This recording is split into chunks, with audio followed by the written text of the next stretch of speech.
आज मैं आपके सामने जिस टॉपिक को लेके आई हूँ वो है प्रोडक्शन कॉस्ट।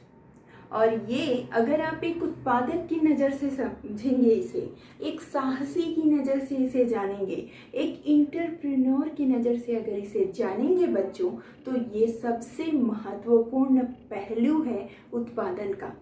जब कोई भी व्यक्ति एक साहसी बनने या एक उत्पादक बनने की सोचता है, कोई फर्म लगाने की सोचता है या उद्योग खोलने के बारे में सोचता है बच्चों, तो उसके दिमाग में जो पहली चीज आती है कि आखिर उसका कॉस्ट कितना होगा, इस पूरे काम में लागत कितनी लगेगी। और इसी लागत के पक्ष को आज हम यहाँ पढ़ने वाले हैं। तो बात कर लेते हैं बच्चों कि उत्पादन लागत क्या होती है और लागत फलन क्या होता है। तो उत्पादन लागत, जिसको हम कहते हैं प्रोडक्शन कॉस्ट, अंग्रेजी में हम कहते हैं प्रोडक्शन कॉस्ट, तो ये क्या होती है? उत्पादन की क्रिया में या उत्पादन करने में जितना भी खर्च होता है बच्चों, जितना व्यय किया जाता है, उस व्यय को, उस खर्चे को, उस एक्सपेंडिचर को जब एक साथ जोड़ दिया जाता है तो हमें मिलती है उत्पादन लागत।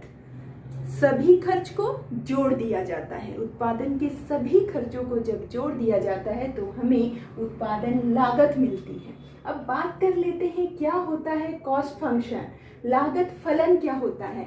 तो यहाँ आपको एक बात समझनी होगी कि जब कभी हम फंक्शन की बात करते हैं या फलन की बात करते हैं तो यह बताता है कि दो चीजों में संबंध किस तरह का है, और इन्हीं दो चीजों के संबंध को, कार्यात्मक संबंध को ही बच्चों फलन कहा जाता है।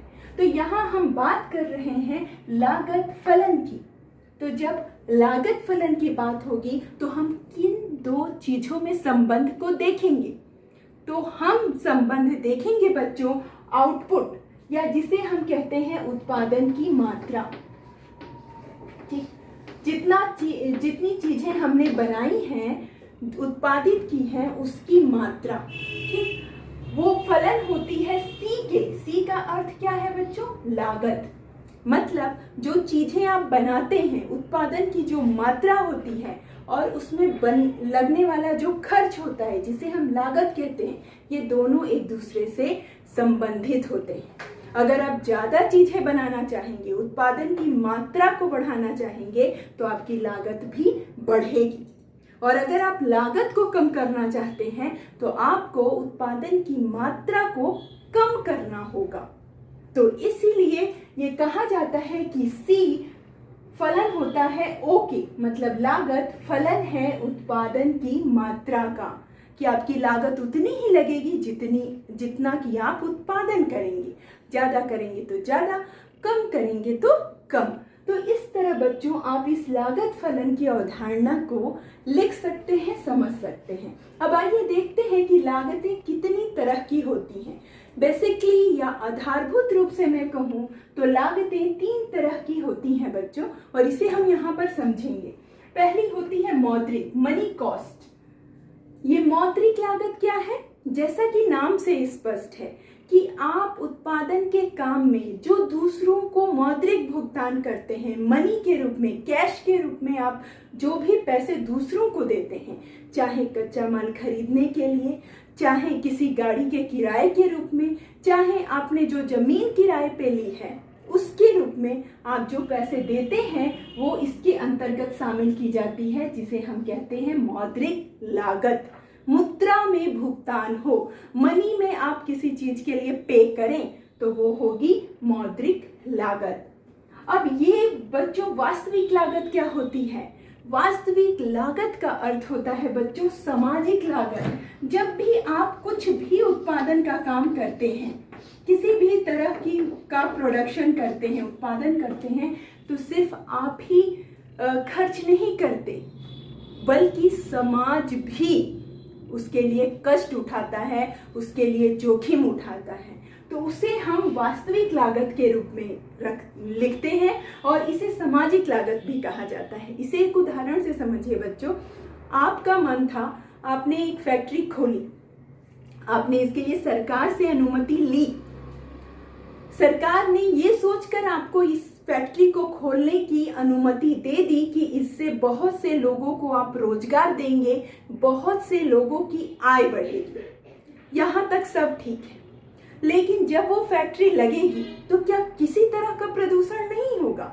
जहां पर आप वो फैक्ट्री लगाएंगे वहां का वातावरण प्रभावित होगा, वहां का वातावरण ज्यादा या कम प्रदूषित होगा, तो समाज का हर व्यक्ति उस प्रदूषण को झेलेगा।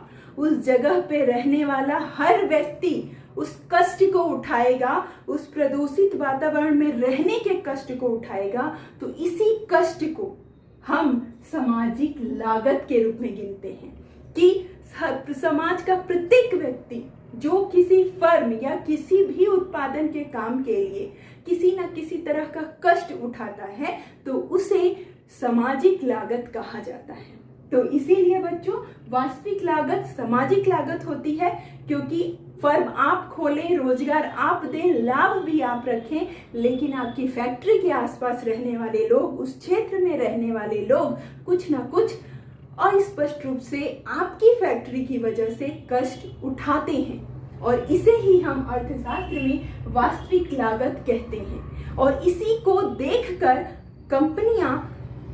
कंपनियों को सरकारें अनुमति देती हैं। अगर बहुत अधिक प्रदूषण वाला है तो वो अनुमति देते समय कहती हैं कि इसे शहर से बाहर लगाइएगा। अगर कम प्रदूषण वाला आपका फर्म या उद्योग है तो आपको शहर के आसपास लगाने की अनुमति मिल जाती है। तो वो क्या देखकर दी जाती है अनुमति? वास्तविक लागत को देखकर कि उससे समाज को किस तरह का कष्ट पहुंचने वाला है। किसी भी उत्पादन क्रिया को ले लीजिए, हर उत्पादन क्रिया में कहीं ना कहीं समाज प्रभावित होता है। आप अगर खेती को कहेंगे बच्चों, तो खेती में अधिक पैदावार के लिए कीटनाशक का छिड़काव किया जाता है, उर्वरक डाला जाता है, और उस अनाज को जब समाज खाता है तो क्या उसे कोई कष्ट नहीं होता? तो उसमें भी सामाजिक लागत होती है।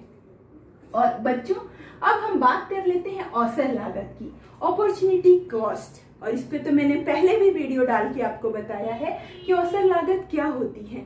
दूसरा, सर्वश्रेष्ठ वैकल्पिक मूल्य। मैंने आपको बताया था कि अगर एक व्यक्ति के पास 3 ऑप्शन हैं कि वो नौकरी से 10,000 कमाए, ट्यूशन से 8,000 कमाए, या किसी दुकान से 7,000 रुपए कमाने का उसके पास ऑफर है, तो सबसे पहले तो वो सबसे बेस्ट ऑफर को चुनेगा, जो कितना है बच्चों? 10,000। लेकिन उसने जो छोड़ा वो कौन कौन सा था? 7,000 रुपए छोड़े और 8,000।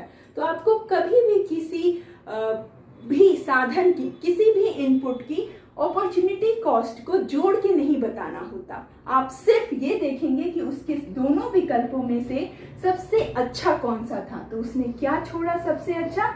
8,000 का ट्यूशन। तो आप क्या कहेंगे कि उसकी नौकरी करने की अवसर लागत क्या हुई बच्चों? 8,000 का ट्यूशन छोड़ना। मतलब 10,000 कमाने के लिए अगर उसने 8,000 छोड़े तो 8,000 उसकी क्या हो गई? अवसर लागत। तो इस तरीके से बच्चों मौद्रिक लागत, वास्तविक लागत और अवसर लागत को हम समझते हैं। अब इसी के साथ बच्चों मैं आपको अब मौद्रिक लागत के विभिन्न प्रकारों को बताना चाहूंगी। तो बच्चों हम बात कर रहे थे कि मौद्रिक लागत, वास्तविक लागत और अवसर लागत में से अब हम समझेंगे मौद्रिक लागत और उसके प्रकारों को। तो यहाँ ध्यान दीजिएगा, यहाँ मैंने इसे 3 भागों में बांटा है। हम इकोनॉमिक्स में इसे 3 भागों में बांटकर पढ़ते हैं। पहला होता है स्पष्ट लागत, एक्सप्लिसिट कॉस्ट, और दूसरा सामान्य लाभ, नॉर्मल प्रॉफिट, और तीसरा होता है अस्पष्ट लागत या जिसको हम कहते हैं इम्प्लिसिट कॉस्ट। तो अब यहाँ पर एक एक करके बात कर लेते हैं। स्पष्ट लागत क्या है? नाम से जैसा स्पष्ट है बच्चों कि जो साफ साफ दिखाई दे। तो उत्पादन के काम में जो कुछ भी खर्चा या भुगतान या पेमेंट आप दूसरों को देते हैं, जो साफ साफ दिखाई देता है, सभी को दिखाई देता है, आपको भी अपने अकाउंट्स में उसे मेंटेन करना होता है, तो उस तरह के सारे भुगतान स्पष्ट लागत के अंतर्गत आते हैं जो साफ साफ दिखाई दे। जैसे आपने एक गाड़ी वाले को किराया दिया, वो आप अपने बैलेंस शीट में लिखोगे, अकाउंट्स में अपने इंटर करोगे। आप जो जमीन का किराया दोगे उसे भी इंटर करोगे। आप मजदूरों को जो वेतन दे रहे हो उसे भी इंटर करोगे। तो ऐसी तमाम चीजें जो उत्पादन के समय आप खर्च करते हो, जो साफ साफ दिखाई देती हैं, जिसको आप अकाउंट्स में मेंटेन करते हो, वो सभी स्पष्ट लागतें कहलाती हैं। उसके बाद बच्चों हम इस ओर आते हैं कि अस्पष्ट क्या है। वो खर्चे जो साफ साफ दिखाई नहीं देते। जैसे आपको अपने उद्योग या फर्म में किसी काम से घर की गाड़ी का इस्तेमाल करना पड़ा, आप अपने फर्म या उद्योग में घर के पैसे लगा रहे हो, तो ऐसी कंडीशन में आप उसे गिनना या जोड़ना ज़्यादा या उसको बैलेंस शीट में लिखना जरूरी नहीं समझते। लेकिन बच्चों वो लग तो रहा है ना, खर्च तो हो रहा है ना। भले ही आप अपनी फर्म तक, अपनी फैक्ट्री तक जाने के लिए आपने किसी रिश्तेदार की गाड़ी इस्तेमाल कर ली या घर की गाड़ी आपने इस्तेमाल कर ली, लेकिन वो गाड़ी फैक्ट्री तक पहुंची तो खर्च हुआ ना। तो उस खर्च को आप अकाउंट्स में मेंटेन नहीं करते हो, ये आपके आपसी रिलेशनशिप में छोड़ देते हो। तो ये जो अकाउंट्स में मेंटेन नहीं होते लेकिन उसके बावजूद खर्चे होते हैं, जैसे घर की गाड़ी का इस्तेमाल कर लेना, घर की जमीन का इस्तेमाल कर लेना, घर की किसी सामान का इस्तेमाल कर लेना अपने फर्म में या अपनी कंपनी में, तो उस सब को हम अस्पष्ट लागतों में रखते हैं। ठीक, जिसको आप इस्तेमाल कर लेते हैं। ठीक, अब आगे हम देखते हैं बच्चों क्या होता है ये सामान्य लाभ। तो इसको जरा समझिएगा। आपको एक वस्तु बनाने में टोटल खर्चा हुआ 9 रुपए। 9 रुपए खर्च लगा, ये आपकी क्या थी? लागत। आप उसे बाजार में बेच रहे थे 15 रुपए में, बहुत खुश कि 15 रुपए, मतलब आप इस पूरे में लाभ कमा रहे थे 6 रुपए के बराबर। आप किस में थे? प्रॉफिट में।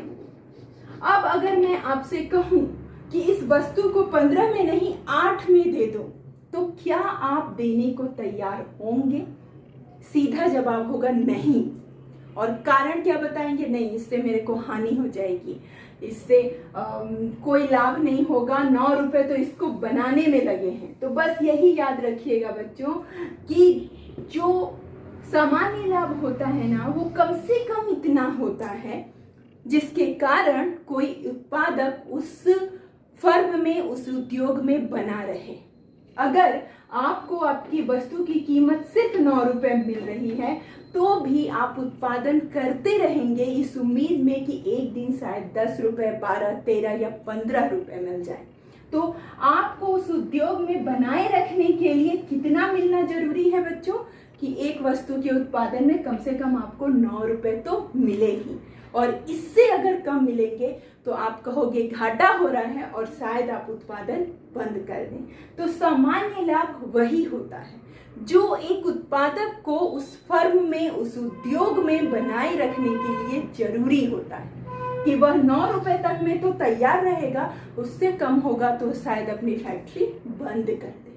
तो इस तरह की जो कॉस्ट होती है उसको इसीलिए हम सामान्य लाभ के रूप में लिखते हैं बच्चों। लेकिन एक्चुअली में वो क्या है? मैंने क्या बताया आपको कि एक वस्तु बनाने की वो क्या है? लागत है। 9 रुपए एक वस्तु बनाने की लागत है, इसीलिए हम इसे लागत के अंतर्गत एक प्रकार में रखते हैं कि ये ऐसी लागत है जो मिलेगी, मिलती रहेगी तो ही कोई उत्पादक उत्पादन को करेगा। तो इस तरीके से आपने देखा कि मौद्रिक लागत के 3 प्रकार होते हैं, और आपने ये भी देखा कि जो खर्चे बहुत ही साफ साफ दिखाई देते हैं या जिनका मौद्रिक रूप से भुगतान किया जाता है किसी दूसरे को, उसे हम स्पष्ट लागत में लिखते हैं। लेकिन जब उत्पादक या फर्म का मालिक अपनी ही वस्तुओं का उपयोग करता है, उसे बही खाते में नहीं लिखता, अकाउंट में नहीं दिखाता, तो हम उसे अस्पष्ट लागत कहते हैं। सामान्य लाभ वह होता है जो उत्पादक को उस उत्पादन क्रिया में बनाए रखने के लिए जरूरी होता है। तो यहाँ पे मैंने मौद्रिक लागत की मदों को लिख दिया है।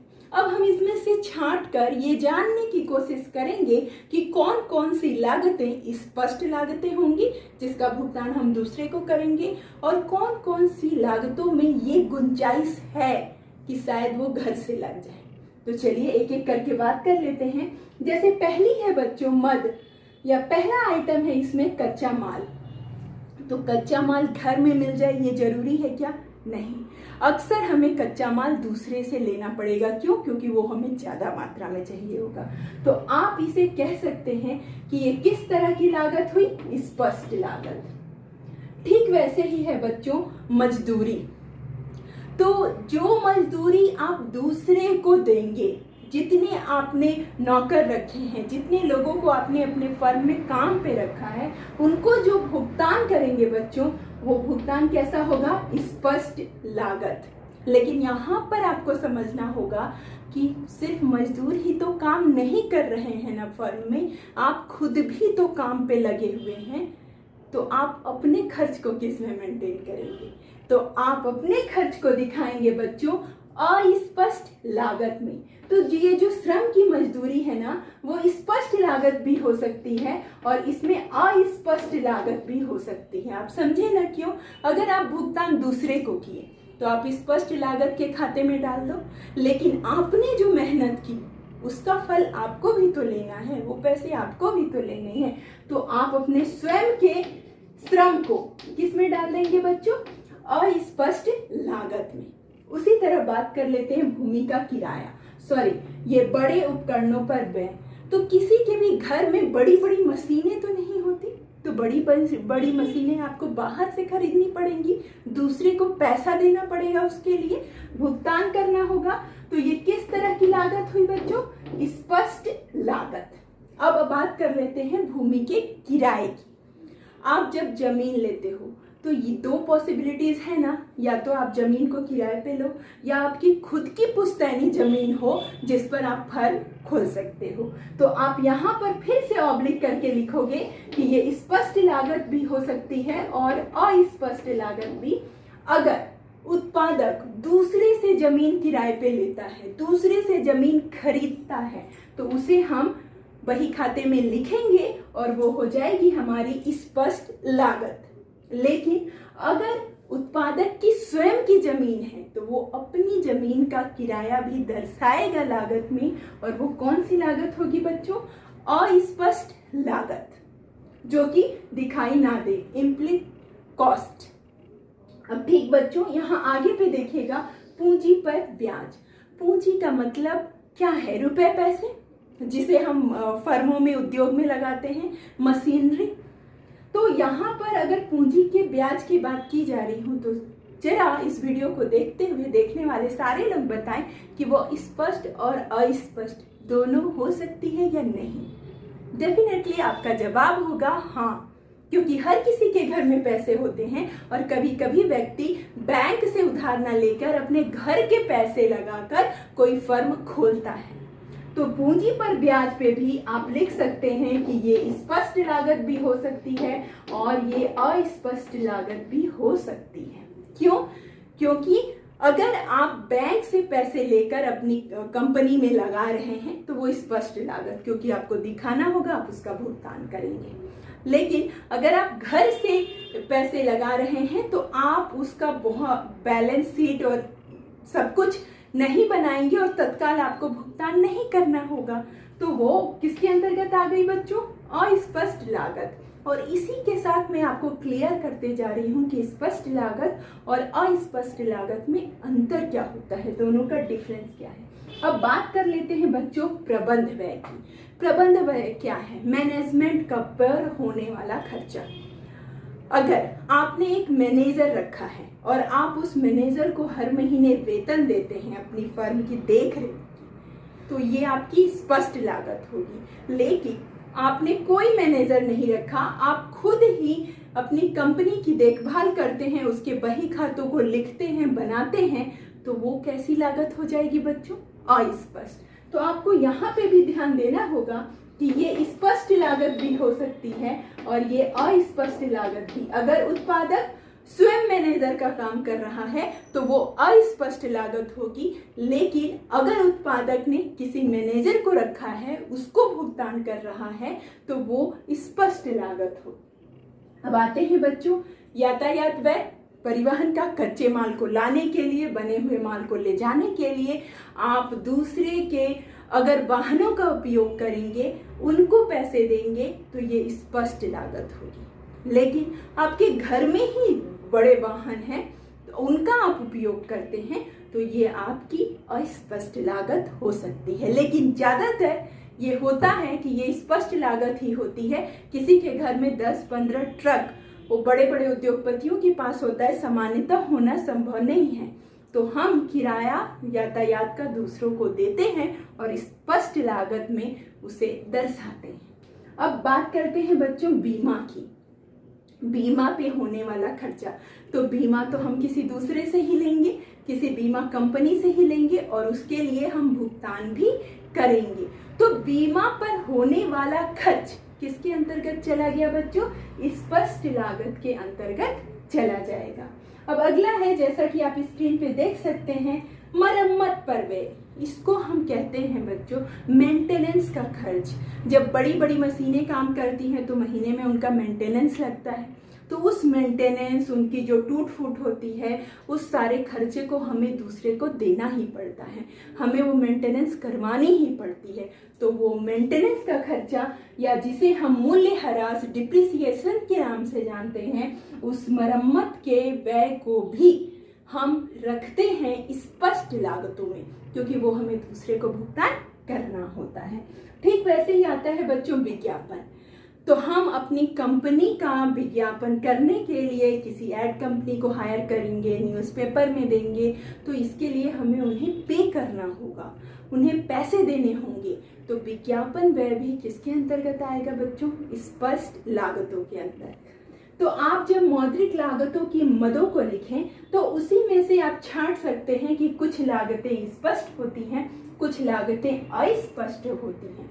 तो इस तरीके से अगर कभी छांटने के लिए भी आ जाए कि डिफ्रेंशिएट कीजिए, तो मेरे बच्चे बहुत अच्छे से अलग अलग बता पाएंगे।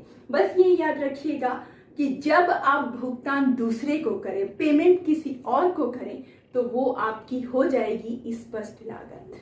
ठीक। और अगर आप अपने घर के कुछ सामान को लगा रहे हैं, भुगतान किसी दूसरे को नहीं कर रहे हैं, भुगतान स्वयं प्राप्त कर रहे हैं, तो वो हो जाएगी आपकी अस्पष्ट लागत। अब इसी के साथ बच्चों एक और प्रश्न आता है कि स्पष्ट लागत और अस्पष्ट लागत में अंतर क्या होता है। तो चलिए उसे भी अभी देख लेते हैं हम कि क्या अंतर होता है स्पष्ट लागतों में और अस्पष्ट लागतों में। ये आपका एक महत्वपूर्ण क्वेश्चन है। तो यहाँ पे मैं लिख रही हूँ स्पष्ट लागत और यहाँ पे मैं लिख रही हूँ अस्पष्ट लागत। अब इस लागत को समझिएगा क्या है। तो अभी तक जो हम बात करते आए कि जब हम भुगतान करेंगे, दूसरे को पे करेंगे, तो वो किसके अंतर्गत आएगा? स्पष्ट लागत के। लेकिन जब हम स्वयं को भुगतान करेंगे, ठीक है, स्वयं को भुगतान करेंगे, तो वो किसके अंतर्गत आएगा बच्चों? अस्पष्ट लागत के अंतर्गत आएगा।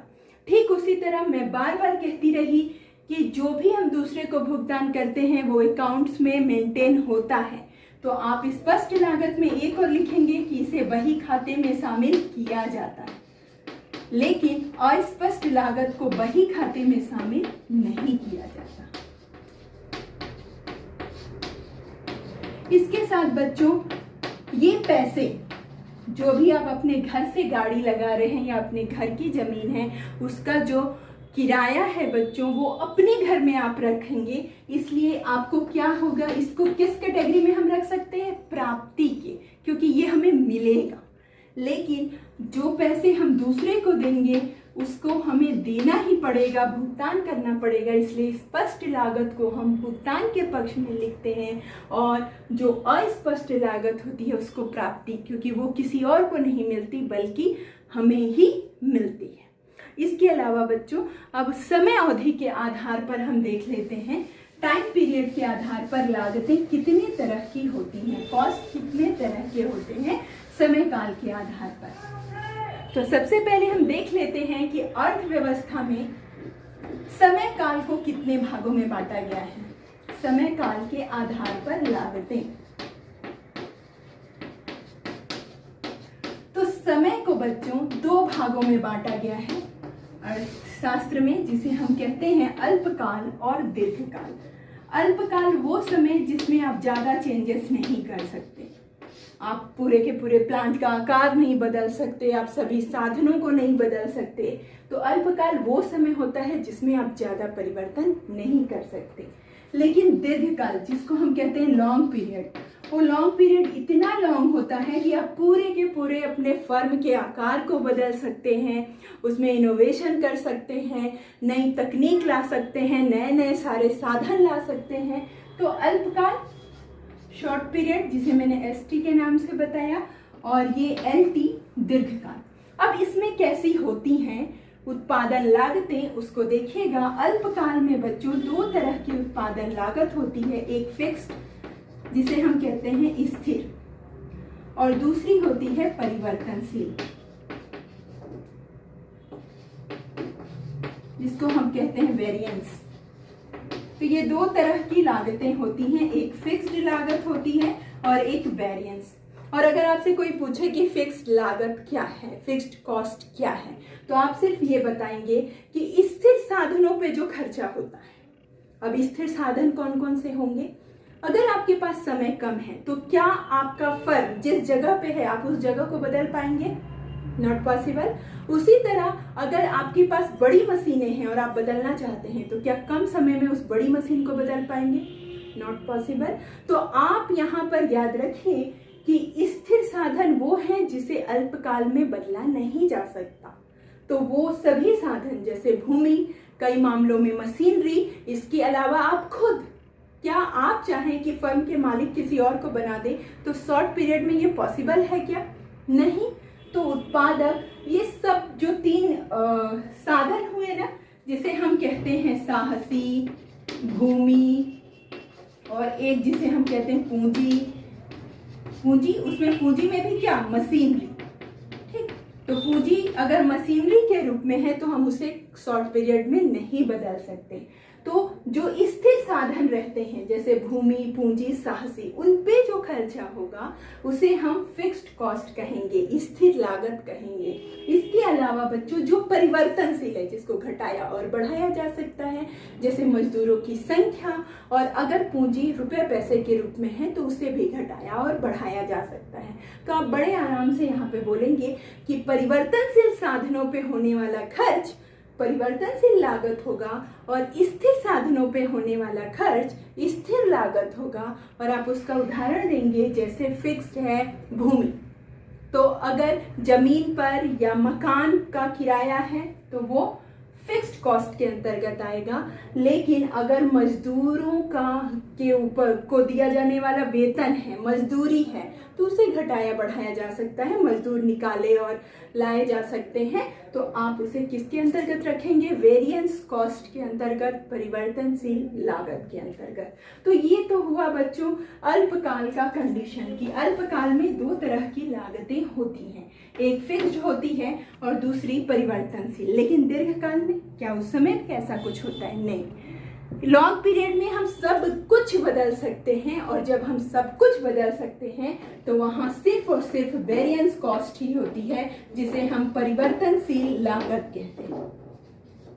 सिर्फ वेरिएंस कॉस्ट। तो इसमें आप लिख देंगे परिवर्तनशील साधनों पे होने वाला खर्च परिवर्तनशील लागत होता है, और दीर्घकाल में सभी साधन परिवर्तनशील होते हैं, इसलिए दीर्घकाल में लागत भी सिर्फ एक ही टाइप की होती है, वो होती है वेरिएंस कॉस्ट।